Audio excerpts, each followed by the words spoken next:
Hey everybody, this is Dr. Tom Carr, aka Dr. Stoxx of drstoxx.com. That's drstoxx.com. We've been in business every market day since October of 2002, and I'm coming to you today live from our fairly new live options room. It's been in business about a year, and we've got a sister room, the live trading room. In the trading room, we do stocks and ETFs. In the options room, of course, we do options. And it's pretty much all long calls and puts. So if you aren't comfortable with spreads or put rights and so on, we don't do a whole lot of that. But we do a little bit every now and then. Right now, it's just long calls and puts. And if you want to join me and a bunch of great traders at all levels of trading experience, we've got brand new option traders. We've got people that trade for a living and everything in between. Go to the subscribe button, scroll down to the live options room. You can add on the live trading room at a 40% discount, and then you're good to go. Okay, so we've got a kind of a sell-off market today. It's been in sell-off mode for 3 days in a row. The good news is that Monday, Tuesday, Wednesday of this week, in both rooms combined, we've been making profits.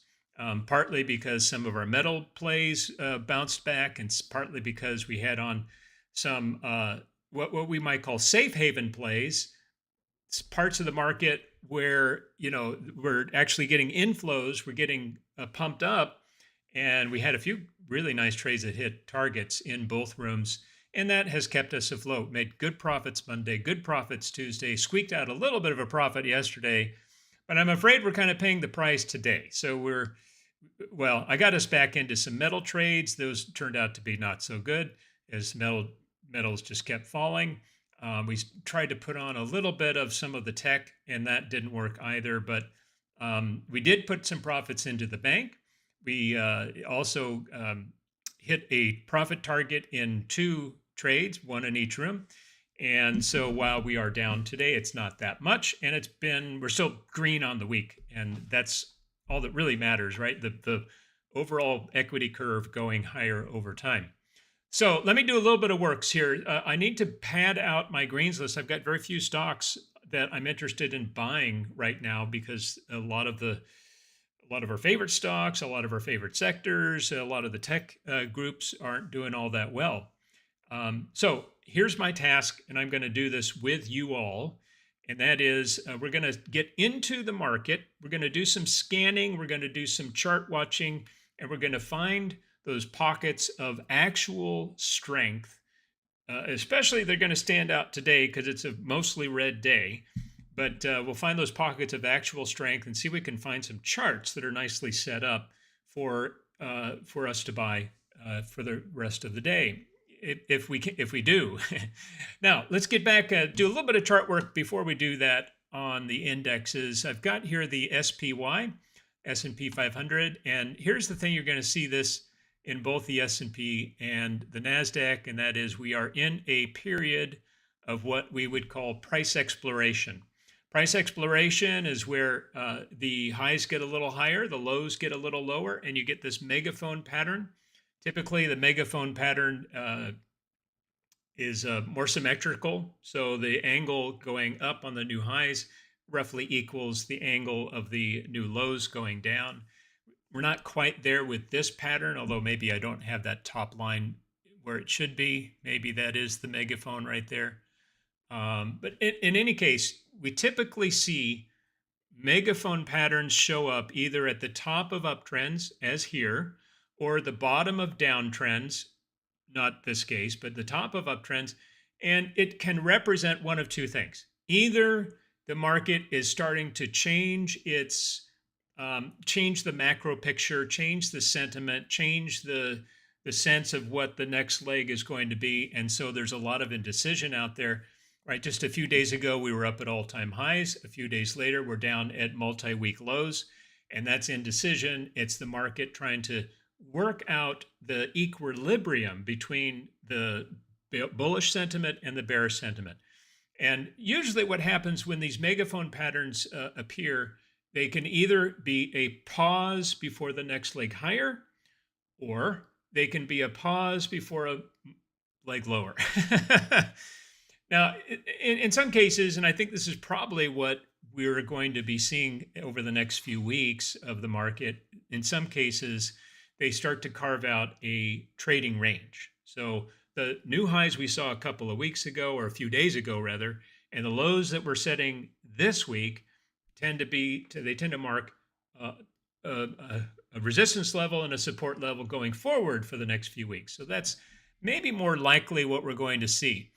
And I'll say this because the reasons why the market was bullish just a few days ago haven't really disappeared, right? The market is bullish because, hey, GDP is strong and the employment is still not so bad. And we've got a new Fed chairman coming in a few months, a couple of months, who is likely, very likely, I think, to start lowering rates. We've got the dollar at a fairly low level, which tends to help imports. We've got the whole tariff background thing kind of melting into the background and beginning to disappear.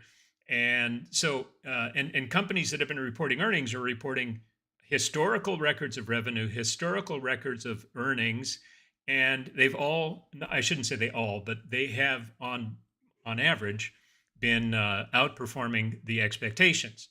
So all of that is good, right? That's the general economy that we're in right now, and it's a bullish economy, and there's still a lot of things that can happen that would make it even more bullish, right? We can have some deregulation in industry, and we can have some greasing of the skids in the money supply. And if you put those two things together, you've got a really good picture for a very strong rest of the year. However, there are some things that the market is facing as headwinds. AI data center concerns, the CapEx spending on the big hyperscalers is twice this year what it was last year. That's a lot of money to spend. That's a lot of debt to go into. You're going to see margins squeezed, and you're going to see a cloudier picture of the profit potential of all that new investment. Market's kind of wondering, hey, is it really a good deal? Secondly, the AI phenomenon now is starting to impact certain industries like software. Why should I go pay $500 a month for a subscription to software ABC when I can just get onto Grok or Gemini or the other ones and do it for free? Get the same thing I would have been paying for free. So software space has been really, really hit hard. And we're seeing also, there's just a lot of stuff. There's some problems with China in terms of the supply chain. And I could go on and on, but there are some headwinds. So that's why we're seeing prices go up to new highs because of all those positive things I just mentioned, and price come back down to new lows because of the negative things I just mentioned. And so now the market's caught in between. I really don't think we're going to get anything like a major pullback in the major indexes for several weeks yet. I have been saying that I've had to rearrange my map a little bit because I kind of came into February thinking that February was going to be weak and March was going to be strong. Well, February has turned out so far to be weak. So I got that part right, but I know I'm kind of wondering, is typically February comes in strong early and weak late, and now it looks like it's going to be weak early, and are we going to get strong late? I don't know. We're going to have to wait and see. But I do think that generally going forward, we're not going to see any kind of a major dip like we saw back here in April. There's no real reason for the market to do a crash like that. We might even be able to get away without seeing something like a 3 or 4 or 5% pullback in a multi-week correction like this one. Maybe that's going to happen in March. I don't know, but I think more likely we're going to see a trading range. Okay, you're going to see the same thing for a QQQ. You've got an even more expanded, because it's a smaller index, expanded megaphone pattern going on here. And this one is nice and symmetrical. And again, up to new all-time highs, or at least close to them because of the good things, down to multi-week lows because of the headwinds. And the market is trying to figure out where's the balance between those two things. The balance is probably the 50-period moving average. And now we're pretty well below it in the QQQ. Getting back up to there is a pretty natural mean reversion move. I think we will see it, but I don't think it's going to happen tomorrow. I think it's going to take some time. More than likely, we'll see a little bit of a few days of chopping down around the lows, and then we kind of build a little base down there, and you'll see a couple of days up and a couple of days down, and it's going to be very frustrating. But maybe by the time we get out to this time next week, Thursday, Friday next week, we start to see a little bit more of a more consistent moving back higher, I should say, at least to the 50 period moving average, if not all the way up to test the top part of this megaphone, which would be a very nice move indeed. Now, here's some numbers to keep in mind. QQQ 600, SPY 675. SPY is above that level quite nicely after bouncing cleanly off a pretty low level this morning. 675 held very nicely, bounced back up to 681. QQQ is right at 600, and it got below that earlier today, about 695. Sorry, 595. Bounce back up. If we can claim 600, and let's say 680 now as a good level for the SP to close on today, then I think we've got a very nice stage for a bounce back, modest bounce back tomorrow. All right. But we're not there yet. We've got Amazon earnings coming out tonight, and who knows what else Trump is going to throw at us. You know, we're always one Trump tweet away from either a crash or a nice big rally up, and you just never know. It's always an exciting market when somebody like him is at the helm. Okay. Now, he did say, by the way, something very encouraging this morning about the new Fed chair. And he basically said, as far as I understand it, that he wouldn't have chosen, I'm even forgetting the guy's name, Marsh or something like that. Anyway, he wouldn't have chosen him, the new Fed chair, if he didn't think he was going to be very soft on rates and start cutting right away. So to me, that's an encouraging sign to me, because there was a lot of question around this new guy. Is he going to be hawkish or dovish? And he has had a hawkish past. But really, I don't think, with all the stuff Trump has been saying about cutting rates, and getting so angry at Jerome Powell for not cutting rates, pretty unlikely he'd put someone in that position that,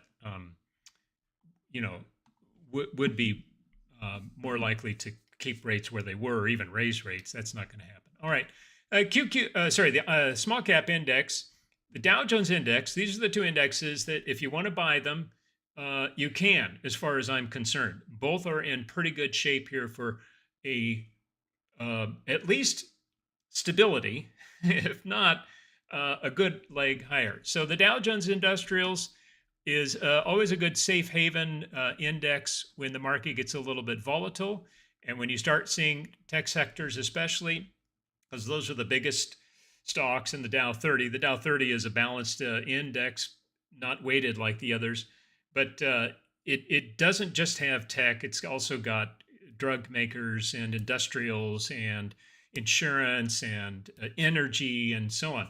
So you've got a much broader base, a smaller group of stocks, the 30 biggest stocks on the planet, and it's holding very nicely. So actually, in my opinion, the overall market is better represented here by the Dow.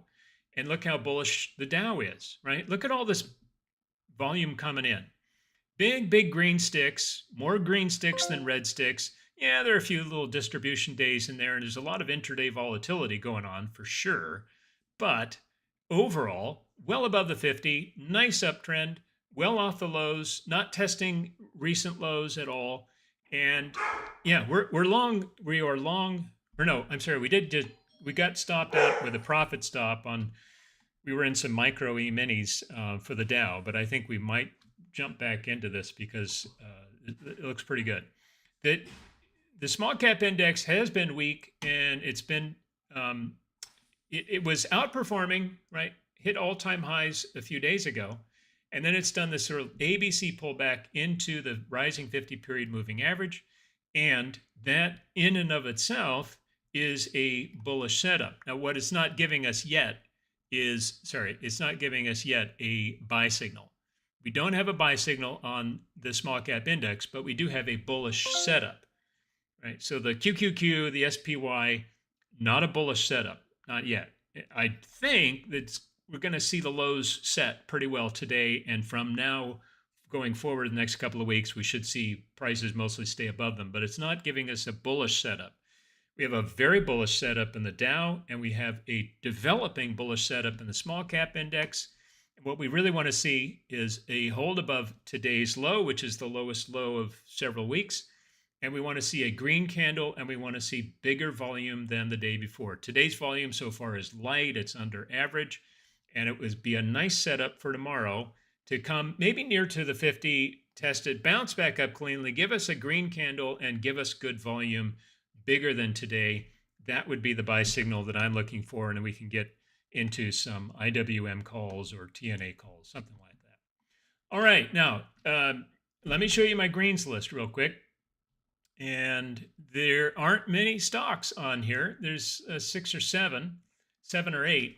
And we're in Monster, which is doing really well. It's in a very strong space, the staples space. Talk about that in just a moment. ON is a nice looking and fairly bullish chart in the semiconductor space, and it's one of the few semiconductors that isn't all that tied into spending a whole lot of money on capex for AI development. So it's a relatively safe play in a strong sector. The semiconductors, of all the tech sectors right now, it was the memory sector. They're kind of cooling off. It'll be hot again. But the semiconductor is now taken over as the leading tech sector, the leading tech space, which is kind of interesting because in there you've got Avgo, which is weak, NVDA, which is weak, AMD, which is weak, Qualcomm, which is weak. So some of the weakest tech stocks are in the strongest sector. We'll talk about that in just a minute. But anyway, back to the greens list. I've got ON in there. We have a couple of home builders, TOL, which is Toll Brothers, and Polte up here, right? They're doing these nice little, let me get my thing out here. It's kind of like Head and Shoulders in a more complicated way, but there's your pattern. It's a bullish pattern. We had a breakout yesterday, holding pretty well today in a red tape. And you're going to see the same with the Toll Brothers. Maybe this one is a little bit stronger. Yeah, maybe this one is a bit more of a cup and handle, right? Either way, cup and handle, inverted Head and Shoulders are very, very similar patterns. They're both bullish. They're both in breakout mode. I'm not sure if this is all-time highs or 52-week highs, but both are good. And they could be bought. The only concern I would have, especially for those of us that do calls, options, we would need a little more time, is that earnings are coming up very soon. Probably earnings will be a bit mixed. Last time there was a miss. You can see that red flag right there, and that gap down. The time before that was a win, out above expectations, beat expectations, and it took off from there. So it's a coin flip in the last 2 quarters, whether it would be a hit or miss this week. But man, the market really likes this company. The market likes Polte as well. Now, they already have earnings, so maybe this is the one to play. It's already out of the way. You don't have to worry about that risk. And it is in breakout mode, not quite as strong as the other one. So RCL is in the consumer discretionary space, which has Tesla and Amazon and some others, and it's one of the better ones in that space. That whole space hasn't been a very good place to be, but this is one of the good places to be. It's up on earnings. It hasn't closed in that gap. That's called a power gap, right? This gap right here was the earnings gap, and it hasn't gotten back into it. Unlike, I'll give you a comparison, Facebook, right? Big up on earnings. Here's your power gap. Oh, the market is saying, no, you're not a $675 stock. You are a $735 stock, and we're going to value that. And that lasted one day. And it was all downhill from there. And now, guess what? It's back to being a $675 stock. So that's a case where the earnings were very good. It's just that the market kind of had a second think about it and realized, hey, it was just overdone. No, and there's concerns here the market isn't seeing, and yeah, so everybody just got out, took their profits.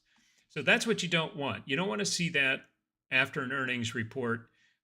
What you want to see is what RCL did, which is gap up and hold that space open. It's saying the market is right. You are newly valued at 325, and that's where you deserve to be because of your amazing income or margins or whatever. I do like BA. It's a nice looking pullback setup. You've got the rounded bottom here, 2 green days in a row, and the market's been red. This is in the industrial space. Very good space to be in. I think I could be long just the industrials themselves, and we are in the other room. But BA is one of the better looking setups in that space. A couple of biotechs here. I'm in OMA, but I'm not real happy with it today. It's a little bit on the weaker side, but I do like this kind of double rounded bottom. Nice uptrend, big green stick the other day, and it hasn't been horrible. Just kind of waiting on that to get above the, or is it already? It's right there. It's just underneath that pullback line, the resistance line. COGT in the same biotech space. I don't own this one. I was in it for a while. I got bumped out on a tight stop. It was a little too tight, and I haven't gotten back into it. But I think this one could be bought, and this is the nice little pattern that you'll see here. Inverted continuation version of the Head and Shoulders, and yeah, Monster we did. I don't forget what this one is, but it's just a nice looking uptrend. Here's your power gap, and it's just been up, up, up ever since. Every time it gets down into the pink zone, as here and here and here, it's moved quite nicely up, and we're waiting for that one to get going. And the BLD is in the same space as the home builders. It's a supplier for home building materials, and it looks good as well. All right, here's the thing now. Let me show you a couple of ways that we're going to decide two things. I kind of know the answer to the first one already. And that is, we're going to look at the key sectors of the economy. And I have these all listed here, and there could be several others we could add. I'm always kind of thinking through, well, maybe this sector isn't so good, so I take it off, and I find another sector to put it on. We're going to look at the sectors of the economy to see, at least today, where is the money flowing, and what doesn't look very good. Most of them don't look very good. And then within the sectors that do look good, what are the stocks that we could add to our greens list? Because, hey, they're in a good place, they're breaking out, or they're about to break out, or they're in a nice pullback mode, they're in good looking uptrend. And then we put those onto our greens list, and then that's the list that we use to determine new trades for the live options room, for the live trading room, for my trend trade letter, for the ETF letter, I don't use this for the momentum letter. That's a whole different system. But that's where those trades come from. Now, there are several other things I do to build out my greens list. I run some scans in Market Surge. I'll do that in just a minute. But let's do this first. Okay, so let's go down to some sectors. We'll start here. Utilities are up on top. Green, a lot of green, right? So utilities are getting inflows. I know I looked at the utility sector. It's been kind of mixed, not so great. But let's see if some of these greens... no, we don't want that one. That's a downtrend. That one's a downtrend. That's a downtrend. That one's not bad, but it's got earnings coming up. And this one is better, right? So you've got the breakout move. You've got a big trading range here, 57. It's just kind of a boring stock. Most of these utilities aren't going to move very well. But you know what? No, actually, the earnings are a little too close. I'm not going to worry about that one. Let's see a couple of others here. It's not bad, this one, because no, don't like it. Don't like that one, and don't like that one. Okay, so let's look at industrials, which I know itself as a sector has been really good and should be good for a while. So we're already in GE, and it's bouncing back quite nicely today. I was a little bit worried about it early on when it was down near the lows, but it held above yesterday's lows. That's always a good thing. It's gotten back above the 50. We're just waiting for it to do its breakout move, and that should happen soon. RTX defense plate had a big gap and crap yesterday. That's a big, nasty red bar on heavy volume. That will kind of set it back for a while. And people often don't realize this. They like to buy stocks that have had these really long, nasty falls, thinking that, I'm going to get in really cheap. And it turns out that no, market can't get back up against them, because the people that bought up here and here and here, they're underwater. And as soon as the price gets anywhere near their price, they're out, right? Because now they were sitting on this horrible entry, and then they have a chance to get out at break even, and they do. So that often happens. And then you can't get up above that red stick. Uber had a nasty fall in earnings, and it's just been in a horrible downtrend, and I wouldn't even think about it. I like Caterpillar a lot, and it's not quite set up. It's got a really heavy distribution day yesterday, but um, this is a very strong play. It's moving into the AI space. Interestingly, they're putting AI equipment into their tractors and things like that. And it's close enough to being set up. I'm going to put it on my greens list because, well, it's not ready to go today. It comes down and hits this line, gives us a reversal bar, see some good volume coming in, and then maybe it's ready to go. We already talked about BA. Here's the GE spinoff, Gavona or Vernova. And yeah, I mean, this is a good looking uptrending chart, but big reversal bar yesterday. That's kind of a deal killer for a while. We're going to stay out. This one is flat, and look at that. Nice, nice, nice, nice. But it's not a buy way up here. We're going to find something better. Let's try UNP. Yeah, look at it. Two big green sticks. Nice rally, good volume coming in. So this, as far as I'm concerned, I do trade breakouts, but I need it to be a fresh breakout, like right on top of a consolidation period, like right there. That's where I would want to buy it, not way up there.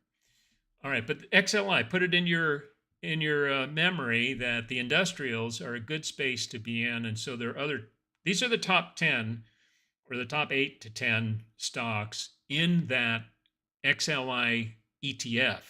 That's why they're on this list. So if these guys are driving the industrials higher, you're going to find stocks that are smaller further down the list. They're in the industrial space that are also nicely set up. That's something we'll have to do at another time. So the material space knocked back, of course, on the gold and silver coming back in today. Not a good space we want to look at right now. Energy has been hot, hot, hot, and we had CVX hit our profit target, our target price on our calls. We took a big, nice win on that one. And today it's kind of cooling off, and you're seeing oil come in a little bit, and you're seeing a lot of these big names come in a little bit. So it's a hot space, but I think it's ready to cool off, and we're not going to find good risk to reward ratios in these setups. Now the communication sector, you've got Facebook, which you looked at, don't like. Google, very good earnings, big down on earnings. That's not so good. Netflix has been awful and still is awful. And then you've got, this one is interesting, Take-Two. Look at this red, red, red, red, red. I mean, talk about horrible price action on heavy volume. I have no idea what's going on with that company. I'm sure that's something that is all out in the news. I just haven't seen it. But really, I'm not interested in this space at all, mainly because Facebook and Google at the top of it, the big heavyweights, aren't doing very well today. So no, the biotech sector, high risk. Today's not a good day for high risk. You're seeing big red in these numbers, so we will avoid that one. Here's your robotics space. Not a good space to begin. A lot of big reds. Don't want that. And then down here's the retail space. We have found some good trades in this one. It's just having a really bad day today. So we took profits in AEO yesterday. It was just a little bit of a bump. That's all we needed right there to get, 17, 18%. I got out early this morning when I saw that it was starting to reverse. We are long 5 shares over in the live trading room on this little breakout move. A disappointing day yesterday, but it's bouncing back nicely today. And there's really nothing else in that space that I'm interested in.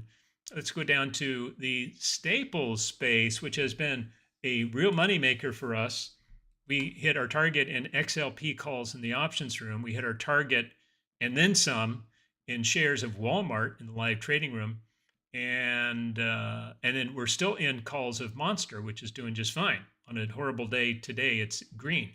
Look at all these greens, right? This is a strong space. Why? Because it's a safe haven sector, and it's getting a lot of good inflows. People are coming out of the blue chip techs. They're coming out of the growth names. They're coming out of Bitcoin and Ether, and they're trying to put money to work where it's going to be, where it's not going to lose, right? And where you're going to see some real good outperformance. So let's see. We'll look at these others. Costco we looked at recently. It's in breakout mode, and that's actually a fresh breakout, which I like. But I don't like these gap and crap days. But anyway, let's put this on the greens list. I keep talking about Costco, but not trading it. And I think there is a pretty sure that there is a leveraged ETF for Costco that might, because it's $1,000 stock, so you might also not be able to afford the options. Okay, Procter and Gamble is in good shape, but it's too extended. It's also in a downtrend. It's far away from the mean. That's not a good risk reward place. Coke just keeps hitting new all-time highs every day. It's an amazing stock. And this is in an uptrend. It's still in an uptrend. It's very far from the 50. However, keep an eye on that. I mean, you can play these momentum plays, and sometimes you can scale out of a 3 to 4 day capitulation move at the top and look at all this new volume coming in. But really, your the upside is limited, and you have to give something like this some room to the downside. I don't like that kind of a setup. Here's Philip Morris. This is actually pretty good, but it's got earnings tonight or tomorrow. Don't want that. Pepsi's going to look like Coke, and Altria Group, right? The tobacco company. Not bad, but it is in an uptrend, a downtrend. And this one, I don't know this company at all. It's in a downtrend, and that one's too extended, and we're already in a monster. Okay, so not much there. Now, the discretionary space is hampered by the worry ahead of Amazon's earnings there tonight. The Tesla post earnings, not so good, right? Not a horrible downtrend, but it's, a little bit of a pop and then right back down. And the downs are a lot worse than the ups. And I just don't think Tesla is going to be a buy for a while. Amazon might do well tonight. It should do well, but like all the other mag stocks, they've been getting sold into, even with good earnings, getting sold into on the increase in CapEx expenditures.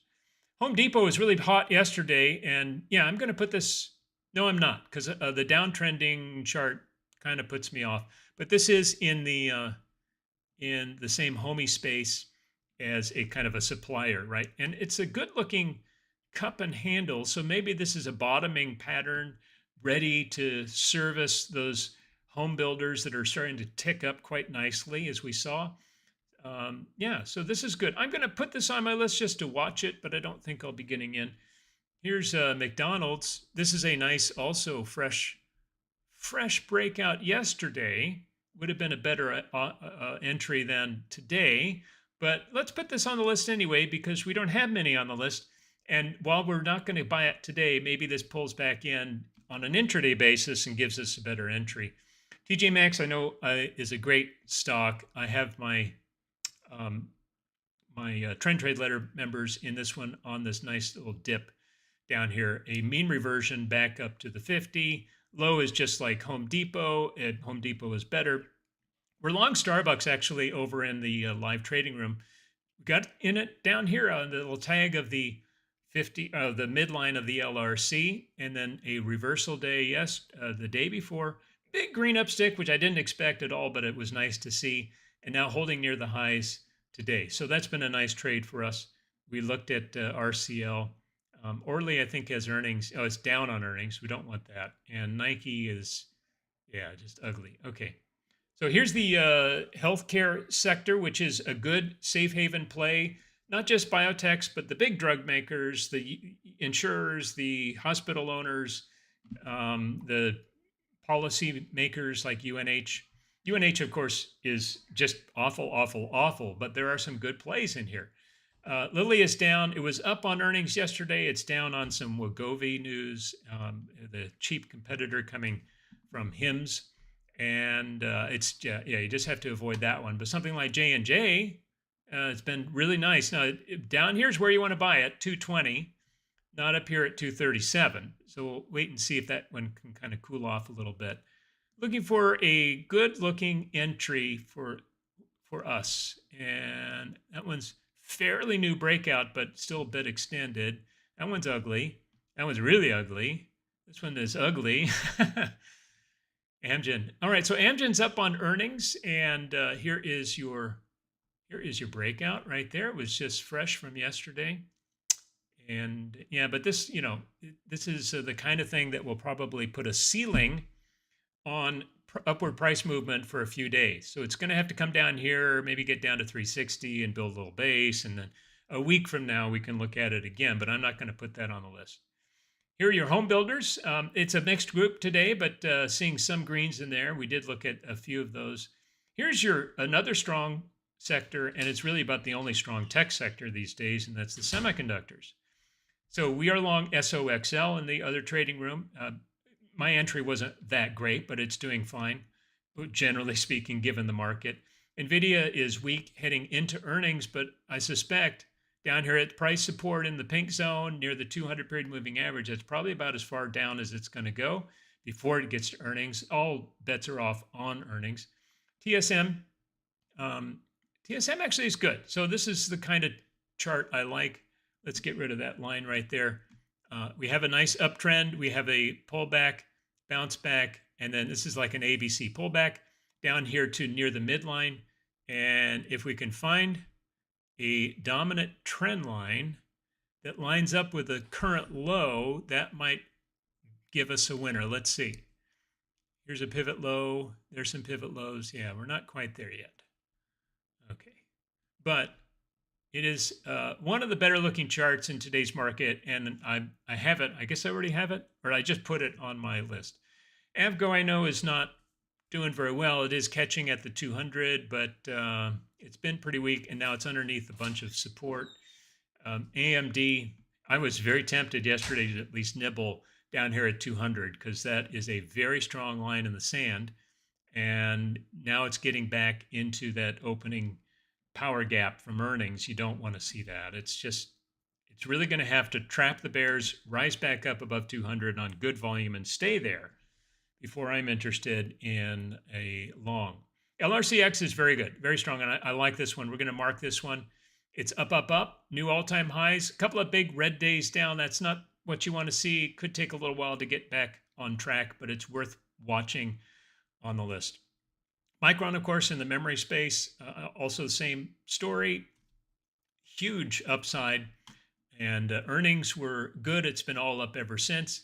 And then it topped out here on some valuation concerns, well above what was it? 460 just about. And now it's down to 380. So that's a pretty good drop. And it is now getting to the place where it's going to be attractive again, just not there yet. And it could take a little while with that big distribution day yesterday. ASML also looks good. We'll put that on the list. ADI. These are all semiconductors, right?